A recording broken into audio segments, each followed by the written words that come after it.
Halo, saya mengucapkan selamat kepada kalian semua. Kalian telah berhasil lulus dari jenjang SD dan melanjutkan jenjang berikutnya di SMP kita tercinta ini. Ini adalah video slideshow tentang materi biologi untuk kelas 7 semester 1. Pada kesempatan kali ini, kita akan mempelajari tentang sains biologi. Apa itu sains biologi? Mari kita simak materi kita selanjutnya. Sebelum kita lanjutkan, saya akan memberitahukan tujuan pembelajaran kita kali ini, yaitu pertama, siswa dapat memahami pengertian sains biologi. 2. Siswa dapat memahami tahapan metode ilmiah. 3. Siswa dapat membedakan jenis pengamatan kualitatif dan kuantitatif. 4. Siswa dapat melakukan pengamatan objek secara terencana dan sistematis.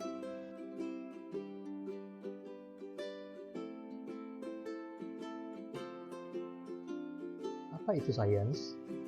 Sains atau ilmu pengetahuan berasal dari bahasa Latin, yaitu scientia, yang berarti memiliki pengetahuan atau mengetahui. Sains memiliki ciri objektif, masuk akal, dinamis, dan sistematis. Oleh sebab itu, sains merupakan fakta yang diperoleh berdasarkan penelitian secara cermat dan sistematis. Nah, orang yang ahli dalam ilmu pengetahuan, khususnya dalam bidang ilmu-ilmu pasti, disebut dengan saintis. Coba kita perhatikan beberapa gambar berikut ini. Adakah dari kalian yang mengenal gambar-gambar tersebut? Coba kita lihat gambar yang 3 gambar di atas. Yang pertama, Carl Landsteiner. Carl Landsteiner merupakan penemu golongan darah pada manusia. Kemudian di sebelahnya, Giorgio J. Mendel merupakan penemu hukum perwarisan sifat pada makhluk hidup. Berikutnya adalah Emil von Behring, penemu vaksin DPT. Nah, ketiga orang yang di atas ini bisa kita kelompokkan ke dalam ilmuwan dalam bidang biologi. Coba kita lihat baris berikutnya. Theodor Maiman, beliau merupakan penemu sinar laser. Di sebelahnya adalah Albert Einstein, penemu teori relativitas dan fotoelektrik. Di sebelahnya lagi adalah J.J. Thomson, penemu elektron. Ketiga orang pada baris kedua ini dapat kita kelompokkan ke dalam ilmuwan dalam bidang ilmu fisika. Kita lihat pada baris terakhir, ada Dmitri Mendeleev, penemu tabel periodik unsur kimia. Kemudian ada Thomas Martin Lowry, penemu asam basa, serta Alessandro Volta, penemu sel elektrokimia atau yang kita sering sebut dengan baterai, dan juga yang menemukan deret Volta.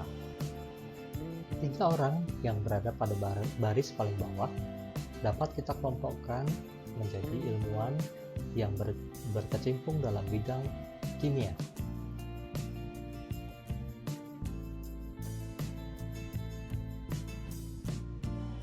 Sains dapat dikategorikan menjadi 3 bagian, yaitu sains fisika, yaitu sains yang mempelajari zat dan energi.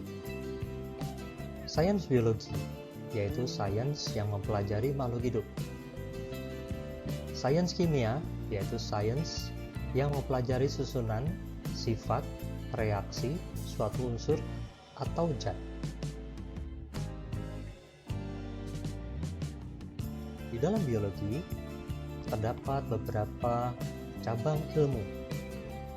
Contohnya, misalnya botani, yaitu ilmu yang mempelajari tumbuh-tumbuhan. Zoologi, ilmu yang mempelajari hewan. Histologi, ilmu yang mempelajari tentang jaringan. Ekologi, ilmu yang mempelajari tentang interaksi makhluk hidup dengan lingkungan. Genetika, ilmu tentang pewarisan sifat.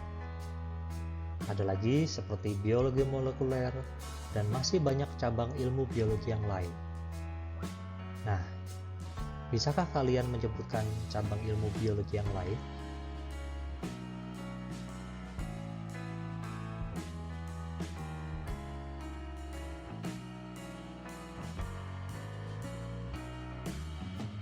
Dalam perkembangan sains, peranan ilmuwan sangat penting.